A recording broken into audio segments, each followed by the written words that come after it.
Content warning. Lady Snowblood contains graphic imagery such as excessive gore with discussions of serious themes such as assay. This may cause emotional distress. Please exit the video if you are uncomfortable with this discussion. The following video contains spoilers. The correct subtitles are also available in the settings.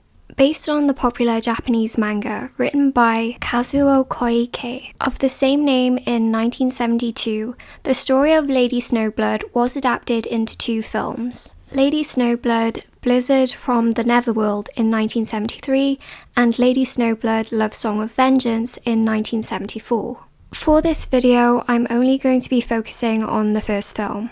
Also, although the pacing of this film doesn't feel rushed, I won't be covering everything in this video as there's so much narrative covered in its short runtime. Directed by Toshiya Fujita, the highly stylized Lady Snowblood is a post-war revenge film of the Chanbara genre, meaning samurai cinema or sword-fighting film. The film's merits were highly influential, inspiring Park Chan-wook's Lady Vengeance in 2005, and most notably Kill Bill Volume 1 in 2003, for which it was pretty much its blueprint, with Kill Bill borrowing its plot, themes, cinematography, and soundtrack, sung by Meiko Kaji, the leading lady of Lady Snowblood herself. Once again, you don't have to agree with any interpretation presented in this video, even if I use absolutes to describe something.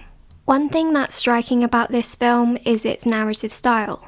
Not only is its stark contrast in colour palette reminiscent of Lady Snowblood's largely bold achromatic manga panels, the film's narrative is told in a series of non-linear chapters like manga-style cutscenes. As opposed to being jam-packed with exposition that is jarring or disrupts the film's flow, Lady Snowblood is rather narratively succinct, doling out just enough information by time-leaping through flashbacks within flashbacks. Aside from infusing actual panels from the original manga, the film weaves sequences of stop-motion photography, posters, and faux woodcuts, letting us in on the evolution of Yuki's character development by gradually peeling back layers to expose her character. Aside from these cinematic techniques, a mixture of intertitles, theatre props, focus on tradition or folklore, and grand Guignol violence gives the film a very theatrical aesthetic. This is especially apparent in many of its piercing, percussive woodblock sound effects, brightly painted theatre-like backgrounds, paint-like saturation of the blood, Yuki's graceful hits, which don't actually touch her targets, and even a scene where the curtain draws. During a raging snowstorm, a slightly unsteady camera prowls through the halls of a women's prison. Before the opening credits roll, a baby's cry breaks the silence of this winter night as captions float on screen establishing the setting. The 7th year of the Meiji era, or 1874, at a Tokyo prison. We cut to this baby wrapped in white, important as white is one of the dominant colours in this film. We see a female prisoner named Sayo give birth to a baby girl as inmates, all dressed in vibrant red, the other dominant colour, assist her delivery. The film makes constant use of this red and white contrast, which I'll touch on more later. We hear Sayo speak the film's opening lines. "Yuki, you were born for vengeance, poor child, a child of the Netherworld." Other than this establishment of Yuki's purpose as she's barely out of her mother's womb, we aren't privy to any other information. As stray snow falls on Yuki, Sayo dies in childbirth. The screen pans to the blizzard beyond, the snow transitions to red, becoming awash with it, and the title Lady Snowblood appears on screen. The film cuts to our first encounter introducing adult Yuki, 20, an assassin, and going by the nickname Shura Yukihime. She walks alone again in this snow setting, twirling her trademark purple Japanese paper umbrella referenced in her theme song. Soon she blocks the path of several men, dispatching the men and their leader, a local criminal, with a katana, a smaller version of the samurai sword, concealed in her umbrella. I want to mention a couple of motifs here. First is her umbrella, which appears throughout the film. The Japanese umbrella made of paper mirrors the perception of the primly dressed Yuki, completely brandished in modesty. In cinema, the umbrella, fragile and protective, tends to carry feminine associations. Not only does her elegant white kimono and delicate umbrella accentuate this dichotomy of Yuki's graceful deadliness, but the umbrella concealing her weapon of choice, the katana, is a visual metaphor for Yuki's character, operating as an omen of death. Yuki hides under the guise of being a harmless and delicate woman to exact vengeance, using this facade to her advantage. Her enemies continually dismiss the demurely clothed Yuki as helpless, which aids in her dispatching of them. This may be considered a reach, but when umbrellas are adapted as weapons in their function, it can further connote phallic symbolism. Her blade alone is perhaps another metaphor for her purpose in life, a directive which Yuki never questions. Like blades, Yuki is forged for a singular purpose, vengeance. Moreover, the katana, deep-rooted in its connections to samurais, can be perceived as a manifestation of her spirit. As a result of its meticulous craftsmanship, not only does it embody Japanese ideals of tenacity and diligence, the blade is also a representation of honor, discipline, and loyalty.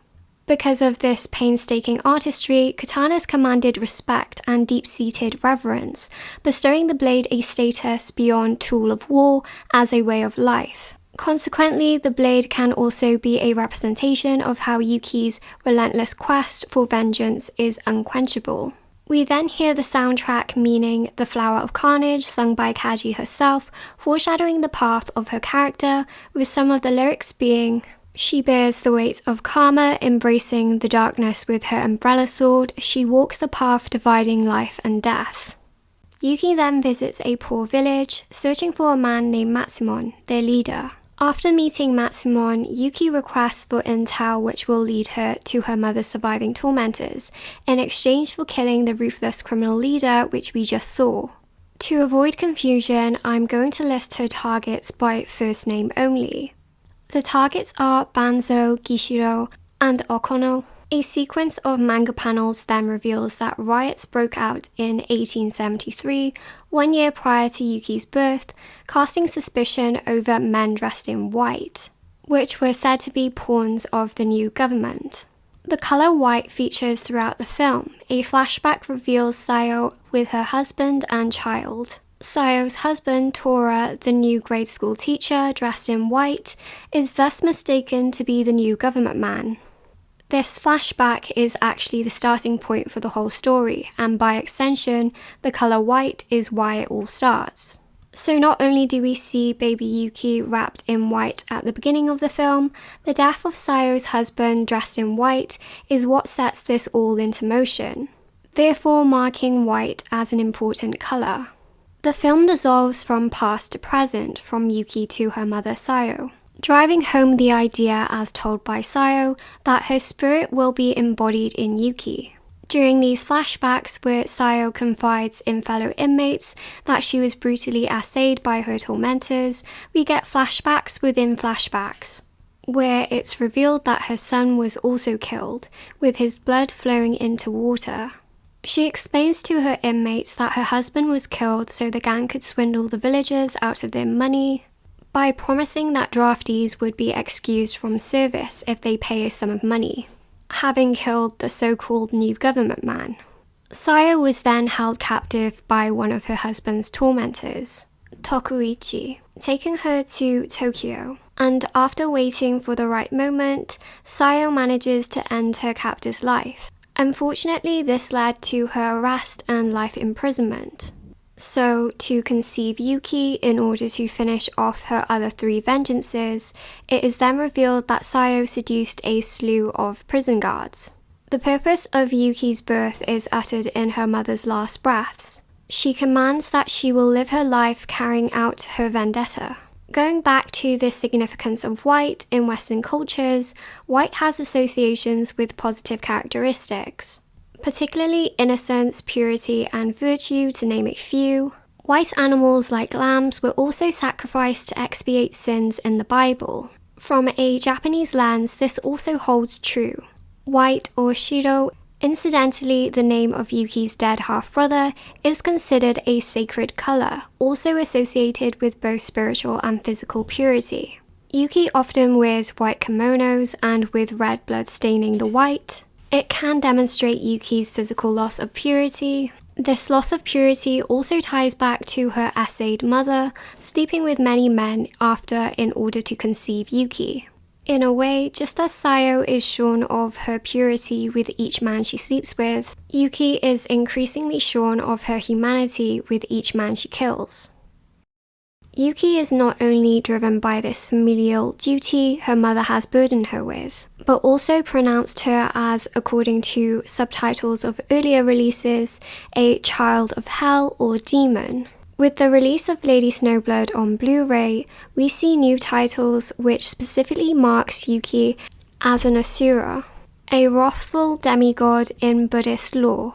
In addition, the desire for vengeance of an Asura can never be thwarted, fating Yuki to her endless desire for violence. Hence, Yuki's character is cast in a noticeably tragic light with this subtle change in subtitles. I want to draw attention to her name, Yuki, which was Oyuki in the manga, meaning heavy snow, which can signify her heavy burden. Not only does Yuki mean snow in Japanese, her nickname Shirayuki Hime, meaning Carnage Snow Princess, is a pun for Shirayuki Hime, meaning Snow White.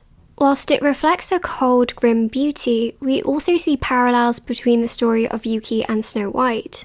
Originally written by Brothers Grimm, the Grimm's fairy tale of Snow White tells of how, as snowflakes fell like feathers from heaven, Snow White's mother, the Queen, pricked her finger as she was sewing. As a result, 3 drops of blood fell into the snow, like Lady Snowblood fashioning Snow White out of the elements blood and snow she can see. After the Queen wishes for a child as white as snow, as red as blood, and as black as ebony wood, like Sayo, she dies after the birth of her child.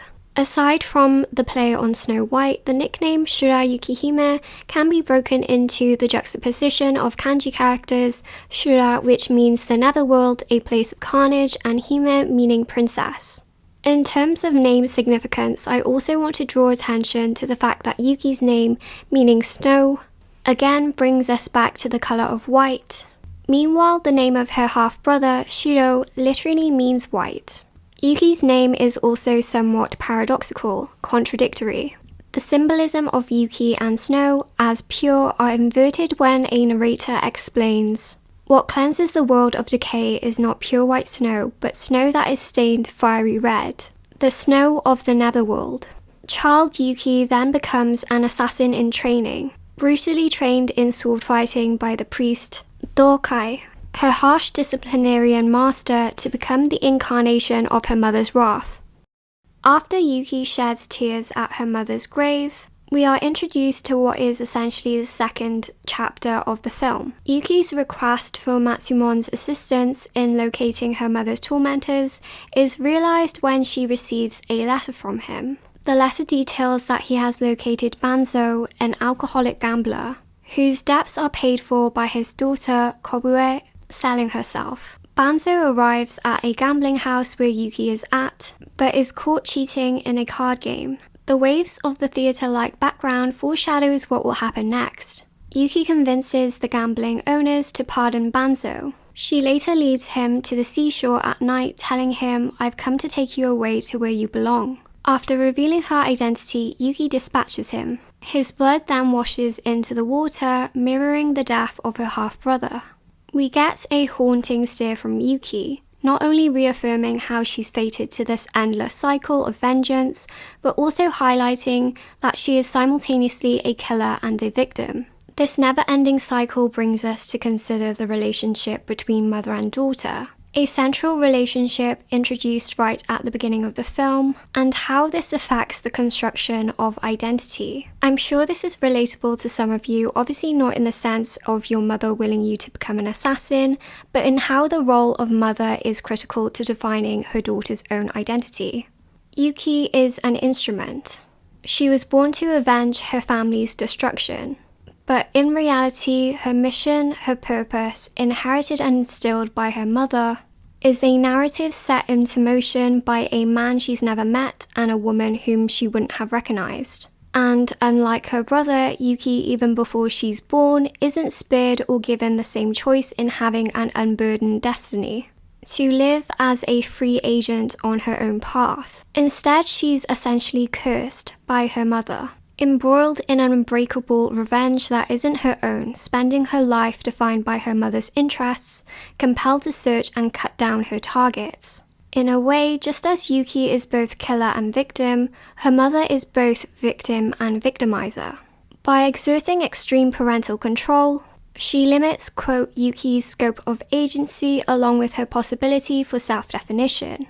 Lady Snowblood does not begin with any clear indication of Yuki's dominant role in the narrative until the story of her mother is depicted within the prison. Not only is baby Yuki impressionable to her mother's defined parameters for her life trajectory, Sayo's actions, speaking to her baby beside her as opposed to holding her, consolidates Yuki's complex identity and existence as one born out of hate. Something else of note is that whilst the film follows the trajectory of Yuki, it is actually dictated by her mother's. We don't really learn anything about Yuki, nor do we hear many of her words. Whilst I would say most close-up shots would likely depict the emotion or inner turmoil of a character, we don't really glean anything emotional or personal from our ice cream protagonist. She's, for the most part, removed, expressionless and emotionless.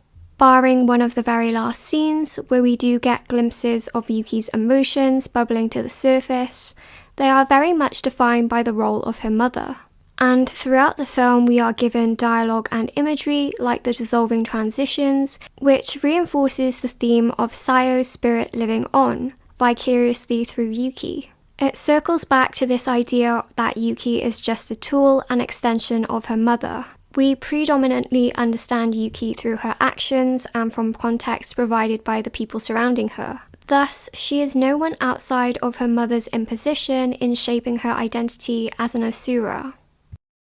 Yuki then learns that the ringleader Gishiro had died 3 years prior under suspicious circumstances in a shipwreck. Yuki is then followed by a journalist by the name of Ashio, following an attack on Gishiro's grave. Ashio was persuaded by the priest to publish Yuki's story, hoping to find Okono, the woman who participated in and oversaw the slaughtering of Sayo's family. Okono and her men abduct Ashio, using him as bait to lure Yuki. But it's quickly apparent that this was a mistake. Yuki overpowers all of Okono's men. Okono fires her pistol but misses. She flees, only to be found by Yuki and Ashio trying to end her life. But luckily for Yuki, Okono's heart is still beating. Before life can completely drain from Okono, Yuki divides her into 2 halves. Whilst her blood-splattered white kimono is an iconic image of Japanese cinema, Yuki's white kimono with a red sash may reflect this moment where Okono is split into 2 halves. It can also mirror the blood on the white suit of Sayo's husband. In terms of patterns, Yuki's first and last kimono features butterflies, which can represent longevity, beauty, and becoming an adult in Japanese culture. This is apt as when we first see Yuki, she comes of age, ready to complete her mission.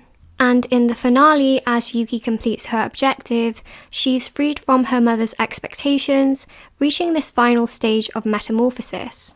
I want to briefly mention red and blood, as snow and blood are the 2 elements that make up the English film title, and Yuki is fashioned out of these 2 motifs. Red and blood are obviously indicative of violence, which is completely unrealistic in this film, to the point it's almost comical. The blood sprays. Whilst in some ways the spritzing of blood may be realistic, the colour and consistency give the film a surrealist quality. But red is not just a dominant feature for its violence. Think back to the beginning with the red inmates and the blood on the snow.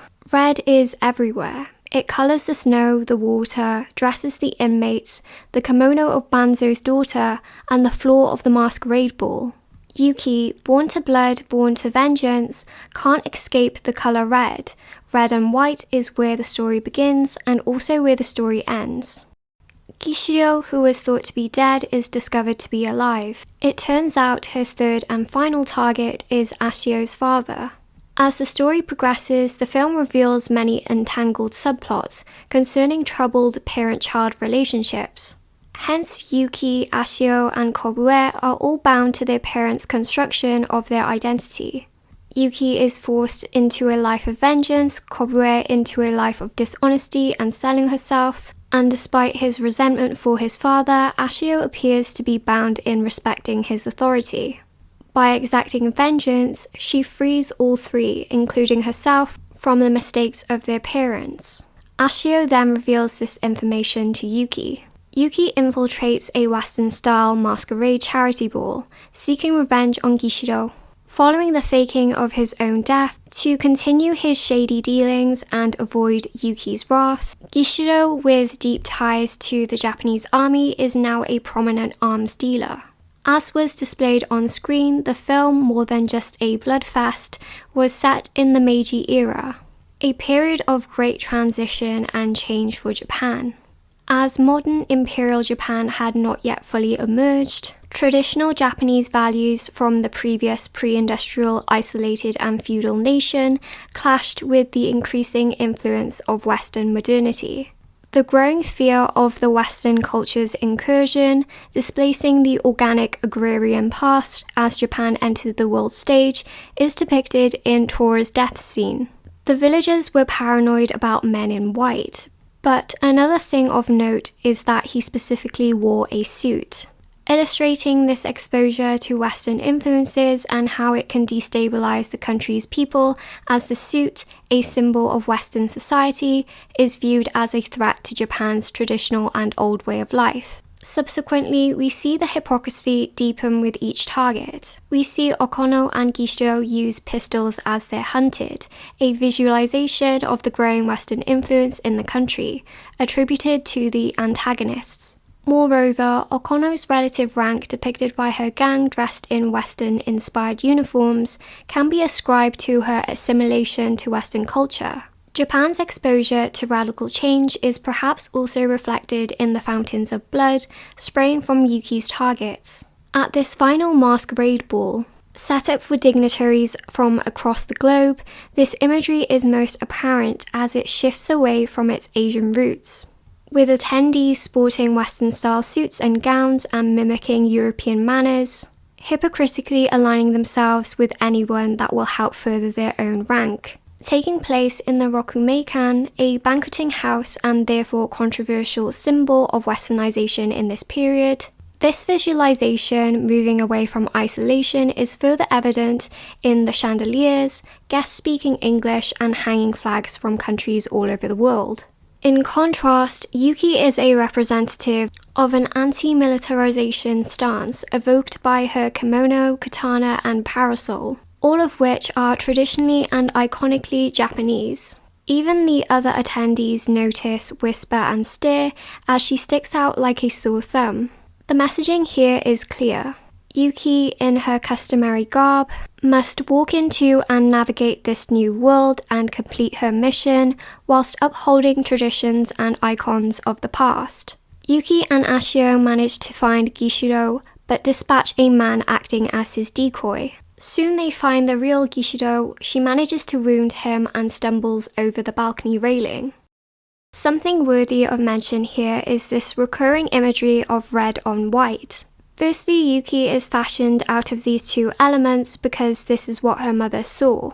Like the queen from Snow White, who wished for a child as white as snow, as red as blood, and as black as the ebony wood, because she thought to herself that the red on white looked so beautiful. Another moment we see red on white is this motif of blood on snow, with a blood sacrifice spilling on this background of snow, symbolic of purity. As a result, the theme of letting the beautiful and ugly collide permeates through the film, with the beauty of snow contrasting the gory violence. Blood on snow can also be interpreted as the contrast between purity and pollution.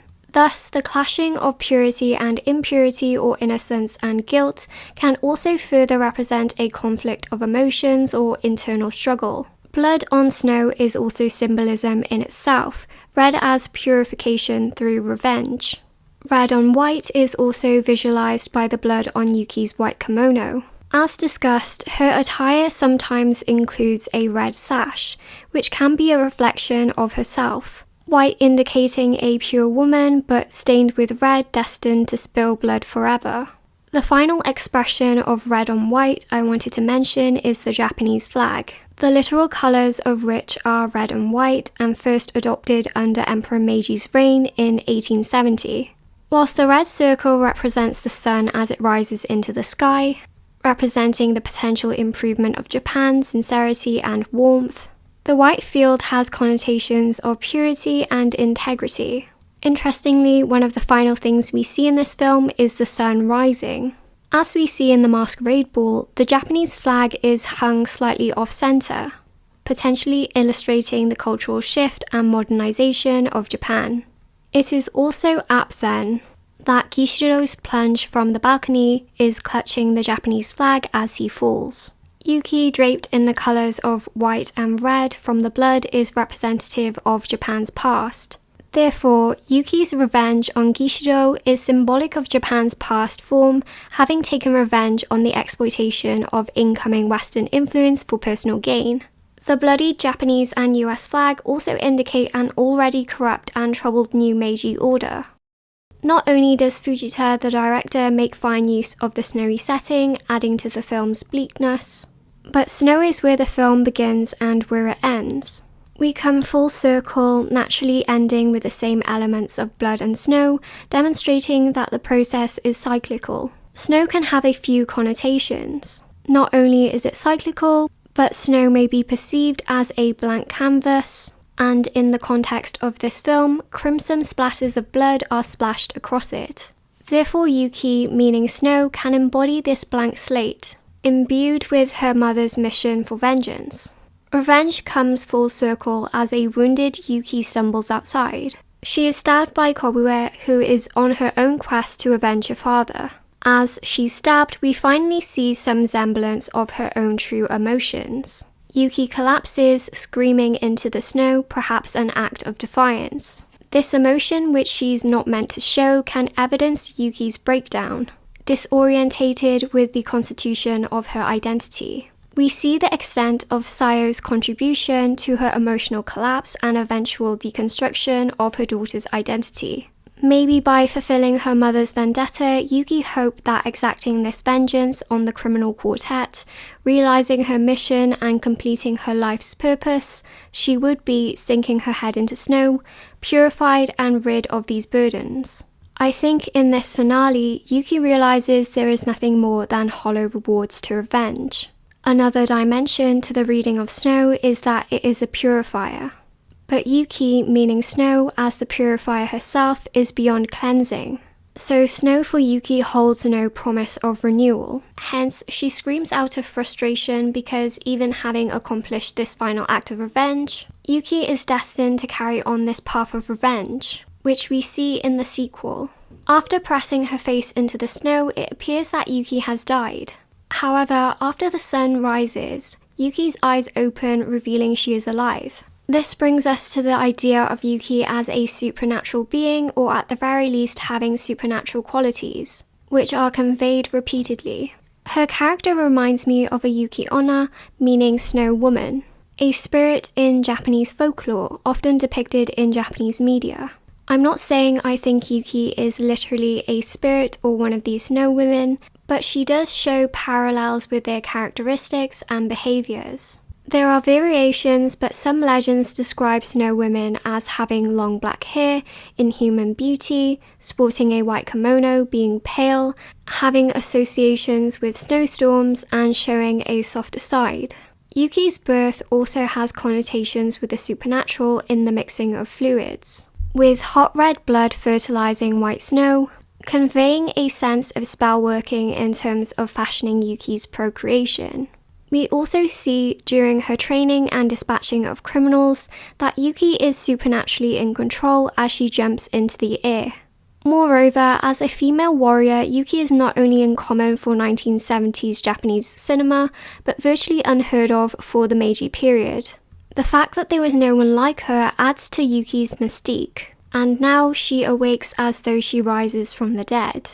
A somewhat clashing interpretation of this moment is that whilst Yuki's story of violence isn't quite over, the completion of her mission means that Yuki has metaphorically died and been rebirthed.